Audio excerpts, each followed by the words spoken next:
Hello chums, it's Tori here, and today I'm bringing you a slightly different video. It's not a fact video, it's not a news video, it's not a let's play, it's a top 10 list thing. Tori's top 10, that's what we're going to call them. Today's video is going to be about 10 moments in horror games that I find really disturbing. Bear in mind that what I find unsettling could be completely different to you. Also, this video will have spoilers for various games, you have been warned.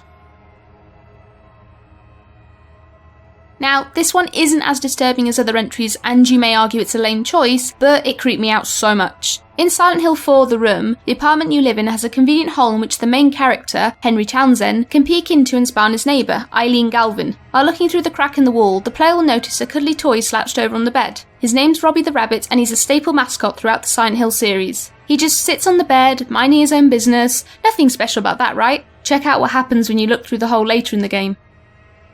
That'll teach you for being a peeping Tom.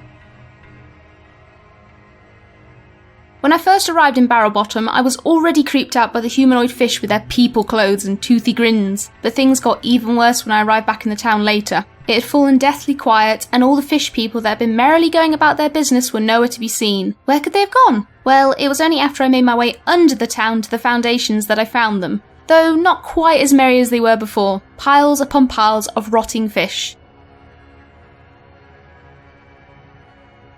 If you were told to climb into a small machine that grips your head so you can't move, which then slowly drops a long needle intended to be inserted into your eyeball, would you do it? Well, that's what our favourite necromorph slaying explorer does. Once inside said machine, it's the player's job to slowly and carefully line up the needle to Isaac's pupil as it descends. This task isn't helped by the fact his heart rate begins elevating and he moves his eye around erratically, though I can understand why. If you succeed, the needle will successfully enter his pupil, giving Isaac the knowledge he needs to move forward in his mission. But if you fail the task...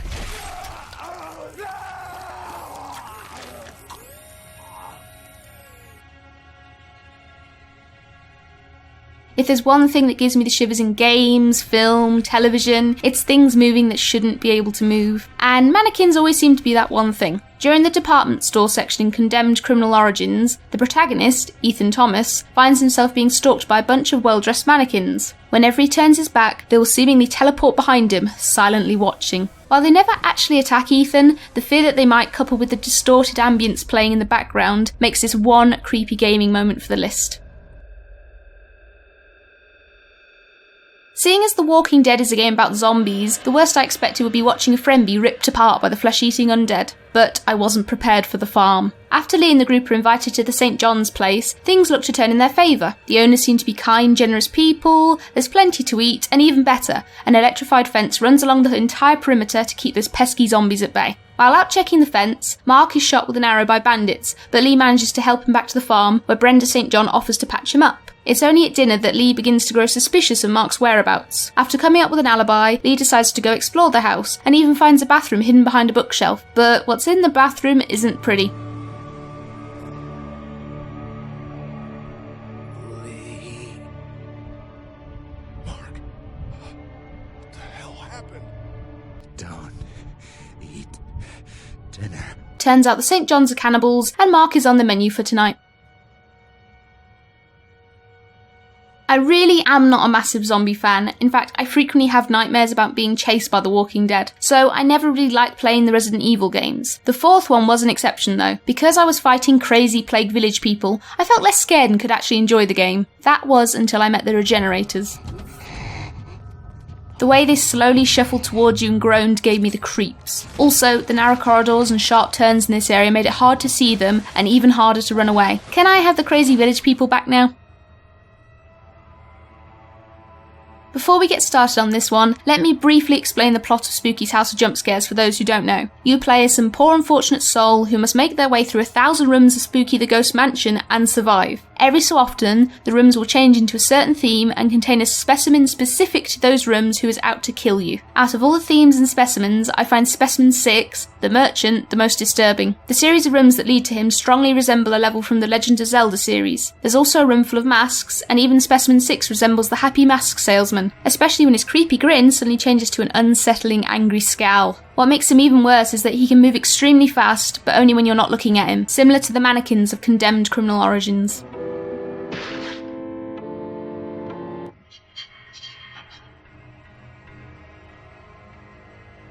It's fair to say Eddie Gluskin is a few sandwiches short of a picnic, but that's not much different from everyone else in Mount Massive Asylum, except for his tendency to disfigure other men's bodies to turn them into his ideal woman, hence his nickname, the Groom. Eddie pursues the protagonist Waylon Park throughout the game before finally capturing him when Waylon tries to hide in a locker. He drags the locker to his workshop where he likes to butcher his victims and gives Waylon a terrifying view of his handiwork before gassing him. Waylon wakes up to find himself naked and strapped to a table, with a buzzsaw aimed at his knob. I'm sure you can guess what Eddie's plan is. Luckily for Waylon, his would-be mutilator is attacked by another inmate, giving him the chance to escape. I'm sure many men were cradling their nuts during this part of the game. If you've watched my Fran Bow Let's Play, you know this game is pretty messed up, which is surprising given that the main character is a 10-year-old girl. The most disturbing moment for me came right at the beginning of the game as I was being introduced to Fran and her cat Mr. Midnight. They're both happily playing together in their room when a creepy dark figure appears at the window. Fran then hears her mother scream and rushes to her parents' room to find a horribly gruesome scene.